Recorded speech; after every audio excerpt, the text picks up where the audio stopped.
안녕하세요. 결혼을 앞두고 있던 여자입니다. 저와 결혼할 남자친구와는 동갑이고 5년 긴 시간 동안 연애를 해왔습니다.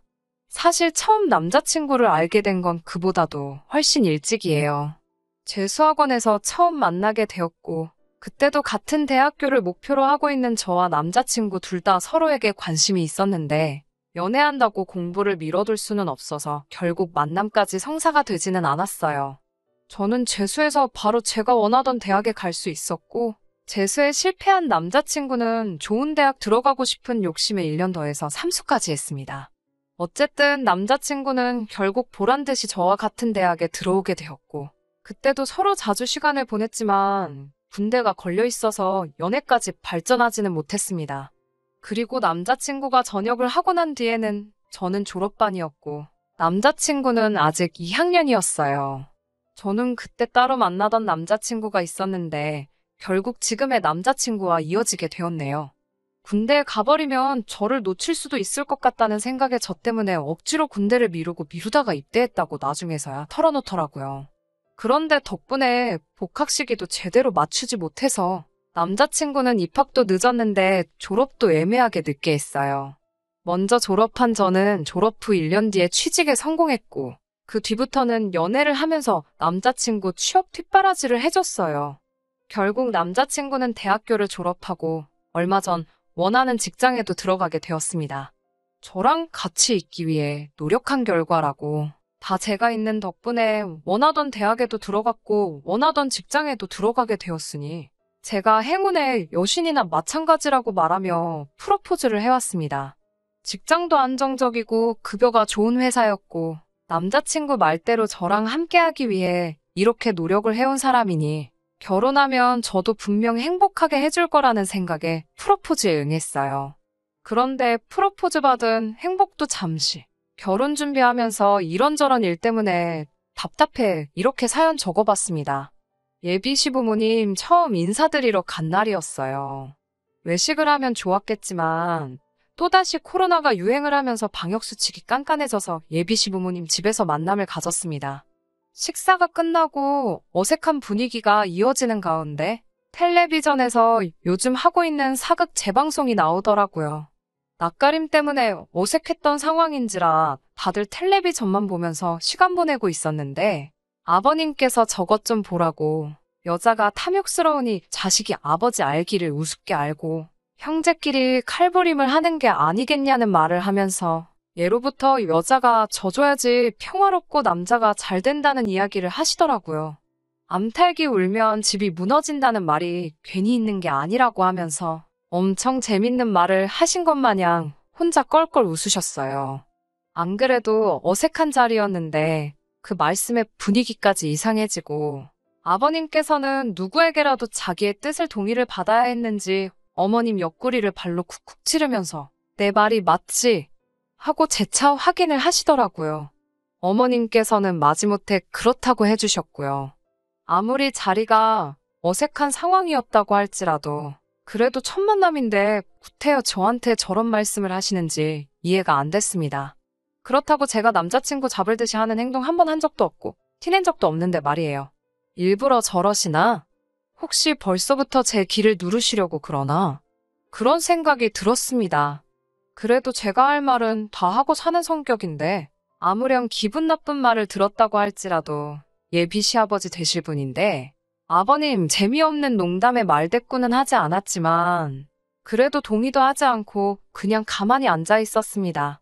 남자친구는 나중에 저한테 그때 왜 그랬냐, 뭐가 문제냐 하면서 자기 부모님이 신경 써줘서 초대한 식사 자리인데 그렇게 똥 씹은 표정하고 있을 필요는 없지 않았느냐고 답답해하며 화를 냈습니다. 아버님 말도 말이지만 그런 식으로 나오는 남자친구 반응도 섭섭하더라고요. 그래서 저도 솔직히 첫 만남인데 저런 말씀 하시니 나도 좀 서운했다고 따졌더니 그게 뭐가 서운할 일이냐고 어른이 분위기 좀 어떻게 해보려 꺼낸 말인데 누가 농담 가지고 서운해하냐고 하는 겁니다. 오히려 대화가 멈추고 어색해진 상황에서 예비 며느리 될 제가 애교도 부리고 하면서 분위기를 띄웠어야 하는 거 아니었냐고 하더라고요. 얼마나 제가 거기서 불편한 티를 팍팍 냈으면 집안에서 가장 어른인 아버님이 그런 서투른 농담까지 했겠냐고요. 시댁이라고 벌써부터 그렇게 날 세우면 안 된다고 하는 거예요. 제가 성격상 낯도 많이 가리는 편이기도 하고 사실상 유학생활까지 하면서 가장 어려웠던 게 어른을 상대하거나 하는 일이었습니다. 경험이 많지 않아서 그런 자리에서 제가 제대로 행동하지 못한 부분은 인정합니다. 그런데 아버님이 꺼낸 말은 분위기 전환을 위한 농담이라고 생각되지 않았어요. 그리고 아무리 제가 며느리 될 자식뻘 같은 존재일지라도 그 자리에서 제가 애교 부리며 분위기를 전환시켜야 된다는 건 아무래도 이해가 가지 않았습니다. 하지만 남자친구 말대로 아버님이 아기를 가지고 한 말이 아니라는 해명을 듣기도 했고 저도 불편한 기색을 숨기지 못한 잘못이 있었기 때문에 그날 일은 그냥 제 마음속에 묻어두기로 했습니다. 그런데 정말 어이가 없는 일이 처음 뵌 날 얼마 지나지 않아서 일어나고 말았어요. 결혼 준비를 하면서 결혼식장이나 기타 여러 가지들도 중요하지만 가장 중요한 건 아무래도 살 곳 아니겠어요? 저와 남자친구도 결혼하고 나서 살 집에 대해서 여러 가지 의견도 나누고 부동산도 다니면서 정말 서울 이곳저곳에 집이란 집은 다 알아보고 다니던 중이었습니다. 뭐든지 장점만 가지고 있는 집은 정말 찾기 힘들더라고요. 비교적 신축의 집값까지 적당한 곳은 위치가 참 애매해서 대중교통 타기도 번거롭고 회사에서도 멀었고요. 반대로 위치가 마음에 드는 곳은 마음에 드는 만큼 아파트가 구축이기도 하고 주차장 문제도 있었어요. 모든 걸 다 만족시켜줄 만한 집은 가격이 문제였고요. 신혼집 구하게 되면서 예비시댁에서도 어느 정도의 지원금을 마련해 주셨고 대출도 당연히 받을 계획이지만 10억이 넘어가는 집을 구할 방법은 없어 보였습니다. 결국 후보는 두 군데로 좁혀지게 되었어요. 출퇴근 위치도 좋고 재개발 예정지이긴 하지만 작은 집을 구하느냐 아니면 서울 근교 서부권이나 동부권 신도시에서 시작을 하느냐로요. 집을 알아보는 동안 마침 남자친구가 지내고 있던 월세 자취방이 계약이 끝나게 되면서 제가 전세로 살고 있는 원룸의 거실이 딸린 자취방으로 들어와 함께 지내고 있었습니다. 명절을 앞두고 있는 상황이었는데 남자친구가 집에는 안 가보느냐고 물어보더라고요. 저는 당연히 저희 부모님 집을 이야기하는 건 줄 알고 코로나가 유행이기도 하고 엄마가 몸이 약한 편이라 괜히 걱정이 돼서 올해는 안 갈 생각이라는 말을 했습니다. 그런데 남자친구가 너네 집 말고 우리 집 말하는 거라고 하더라고요. 아무리 결혼을 약속한 사이지만 아직 결혼도 하기 전인데 친척들이 다 모인다는 시댁에 제가 왜 가야 하는지도 모르겠고 또 제가 친정에 가지 않는 이유 중에 하나가 괜히 사람 많은 곳 다녀왔다가 코로나라도 걸릴까 봐인데 정말로 만에 하나 그렇게 된다면 건강 상하고 같이 있던 사람들 불편하고 그게 무슨 난리겠어요? 그래서 그 두 가지 이유를 대고 가지 않겠다고 했습니다. 그러니까 남자친구가 아직 결혼을 안 했다고 한들 올해면 우리도 부부가 될 텐데 며느리가 명절을 빠지면 쓰냐는 식으로 이야기를 계속 하더라고요. 연애할 때는 고집 한번 부린 적 없던 남잔데 요 근래 들어 결혼 준비하면서 왜 이렇게 고집이 세졌나 싶더라고요. 저는 어쨌든 갈 생각 없다고 가려거든 너 혼자 다녀오고 혹시 모르니까 이 집으로 다시 오기 전에도 병원 들려서 신속검사라도 받고 오라고 말했습니다. 제 말에 입이 대빨 나와서 툴툴대고 그날은 무슨 말 한마디만 해도 틱틱거리면서 있더라고요. 한 번쯤 져줄까 하는 생각도 들었는데 제가 명절에 저희 부모님 찾아뵙지도 않은데 예비시댁이라고 다녀오기도 싫었고 거기 가봐야 명절 준비하느라고 일만 하지 않겠나 하는 생각에 끝까지 거절했어요. 남자친구는 거기서 또 왜 명절 준비 이야기가 나오냐고 어디서 뭘 보고 다니길래 그렇게 시댁일이라면 날 세워서 싸움을 만드냐는 듯이 말을 하더라고요. 세상 모든 시댁이 시월드가 아니라고 인터넷 속 이야기는 전부 다 사람들 관심 끌기 위해 지어내는 말이라고 하더라고요. 정말 짜증이 났어요. 저는 정말 가야 할 이유를 모르겠어서 가지 않는 거고 몸 생각하느라 못 가는 것도 있는데 남자친구는 자꾸 제가 시댁과 거리 두고 싶어 하고 시댁일이라면 그저 싫어서 그런다는 식으로 말을 하니까요.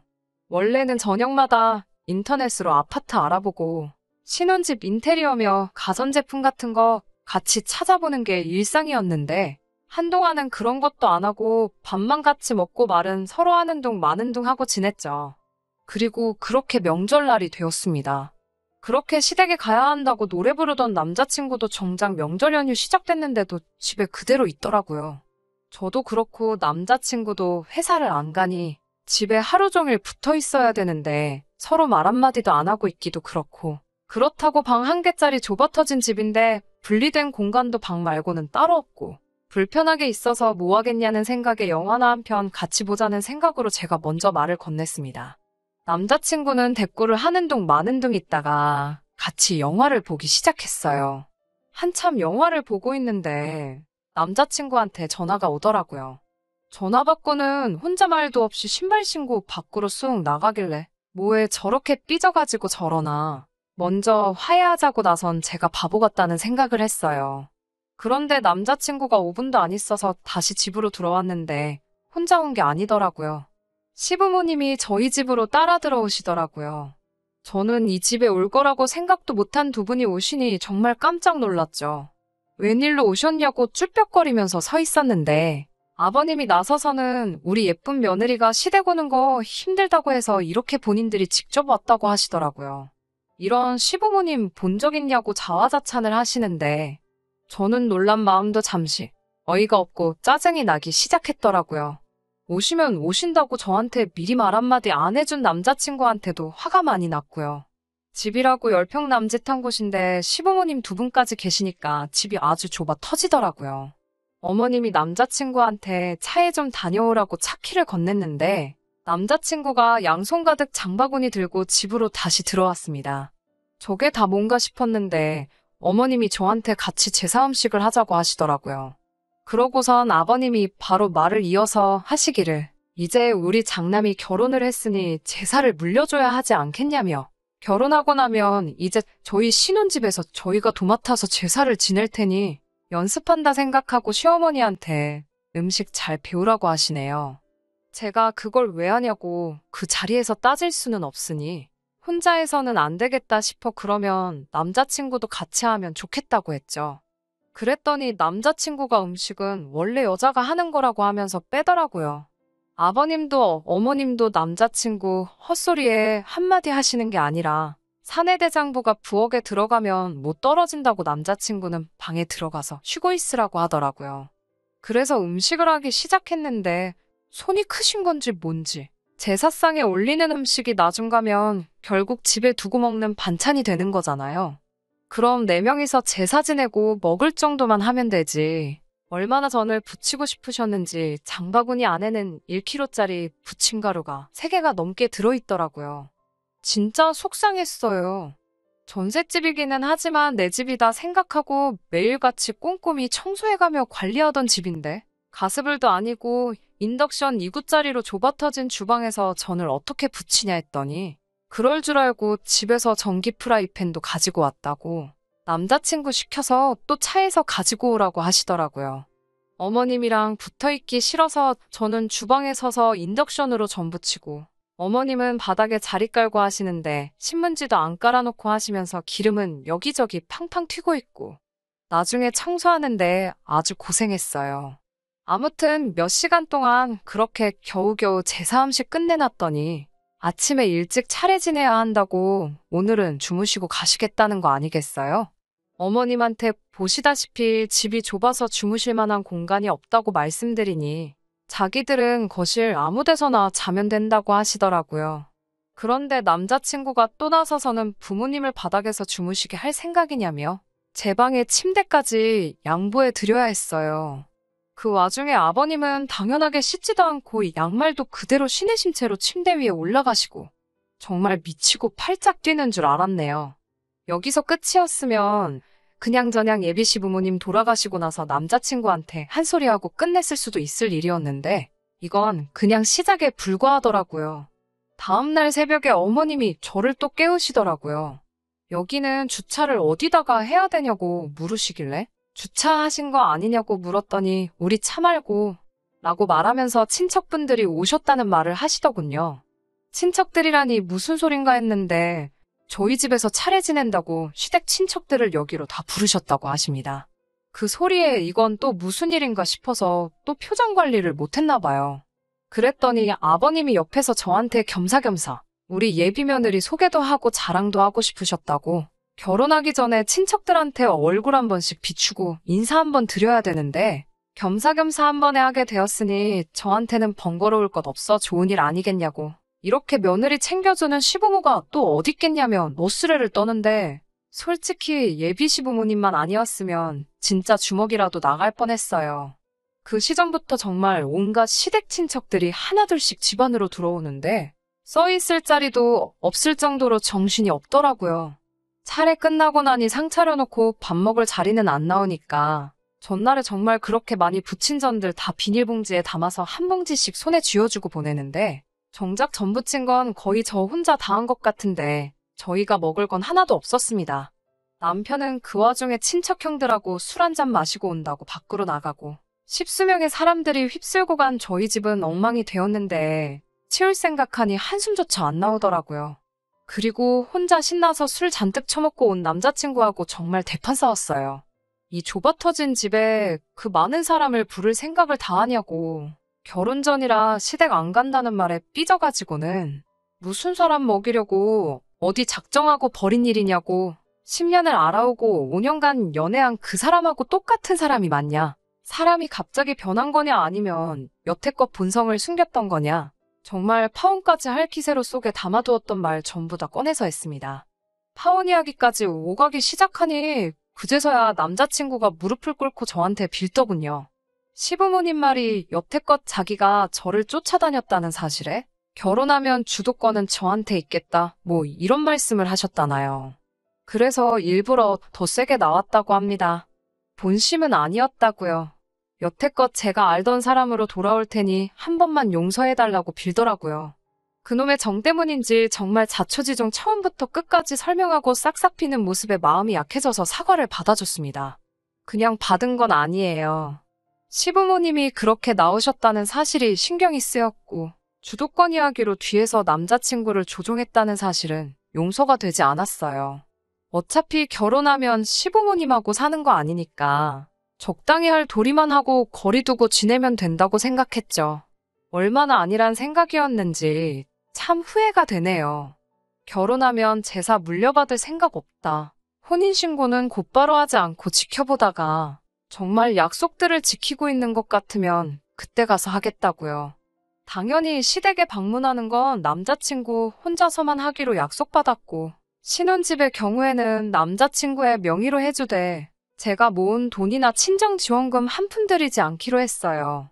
친정지원금은 제가 따로 가지고 있다가 혼인신고 올리고 나면 그때가 돼서 남아있는 대출금을 갚든 어떻게든 집에 관련된 자금으로 쓸 테니 명의도 그때 가서 공동명의로 바꾸자고 했지요.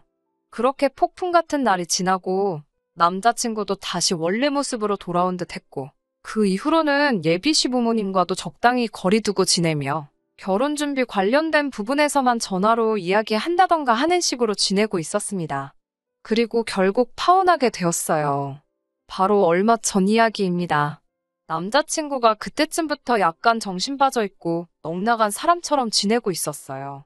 평소랑 다른 모습에 걱정이 돼서 무슨 일 있냐고 물어봐도 아무 일 없다고만 대답하고 잠깐 괜찮은 척 하고 나서는 다시 또 축 처져 있더라고요. 안 좋은 일이 있겠다는 건 짐작하고 있었는데 이런 일인지는 상상도 못했네요. 휴일날이었는데 시부모님이 또 연락도 없이 저희 집으로 찾아오셨더라고요. 남자친구한테 무슨 일이냐고 따져 물을 새도 없이 들이닥치셔서는 저보고 돈을 내놓으라고 하시는 거예요. 갑자기 돈을 내놓으라니 무슨 일인가 싶었죠. 남자친구는 안색이 창백해져 있고 그제서야 모든 사실을 제게 말해주더라고요. 남자친구가 시댁에서 집 구하라고 지원해준 돈과 자기가 결혼자금으로 모아놓은 돈을 코인과 주식으로 날려먹었다고 합니다. 반토막이 났으면 차라리 괜찮았을 거예요. 그냥 그 돈이 전부 휴지 조각이 되어버렸다고 하더군요.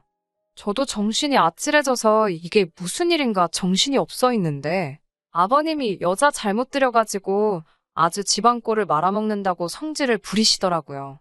그게 왜 저 때문이냐고 하니까 남자친구가 하는 말이 가관이었습니다. 제가 좁은 집이 싫다고 했고 집을 자기 혼자서 구하라고 했다고 말하면서 그것 때문에 자기가 주식과 코인에 손을 댄 거 아니겠냐고. 따지고 보면 전부 다 제 잘못이라고 하는 거예요. 아버님도 한술 더 떠서 처음 봤을 때 자기가 말한 거 기억 안 나냐고, 여자가 탐욕적이라서 이 사단이 난 거 아니겠냐고 저한테 호통을 치시더라고요. 이래서 여자 말 듣지 말라고, 집안은 남자가 주도권을 잡아야 사는 거 아니겠냐고 하면서 내 욕심 때문에 이렇게 된 거, 당연히 우리는 우리 아들하고 저를 결혼시킬 생각 없고 너 때문에 큰돈을 날렸으니 그 돈을 저보고 보상을 하라고 하는 거예요. 어이가 없어서 진짜. 그동안은 예비 시부모님이라 말을 아꼈지만 제가 먼저 파혼 이야기 꺼내기 전에 결혼시킬 생각 없다고 하셨으니 이제 예비 시부모님이 아니라 그냥 남이잖아요. 저도 더 이상 참을 거 없다고 생각해서 한마디 던졌습니다. 주제도 모르고 결혼을 해준다니 안 해준다니 말하지 말라고요. 그동안 제가 그쪽 아들 이끌어줘서 대학도 가고 좋은데 취직도 한 거 아니겠냐고, 알고 봤더니 아주 근본부터 못 써먹을 놈이었는데 그래도 어떻게 사람 구실하게 만들어놨더니 부모가 나서서 애를 다시 모질이 천치로 만들어 놓은 거 아니냐고. 그리고 저는 좁은 집에 살기 싫다고 한 적도 없고 이 좁아터진 원룸에 온 식구들 다 초대해서 그 소리 나오게 한 거 다 아줌마 아저씨 잘못 아니냐고 따졌어요. 자식 농사 잘못 지은 걸 왜 내 탓으로 하냐고. 이제는 결혼해달라고 빌어도 저도 할 생각 없으니 모자란 당신네 아들 데리고 꺼지라고 소리를 질렀어요. 아줌마 아저씨라고 부르는 게 뭐가 그렇게 열받았는지 부들부들대면서 벽을 주먹으로 내려치더라고요. 언성이 높아지고 하다 보니 이웃의 신고로 경찰까지 출동하고 아주 난리도 아니었습니다.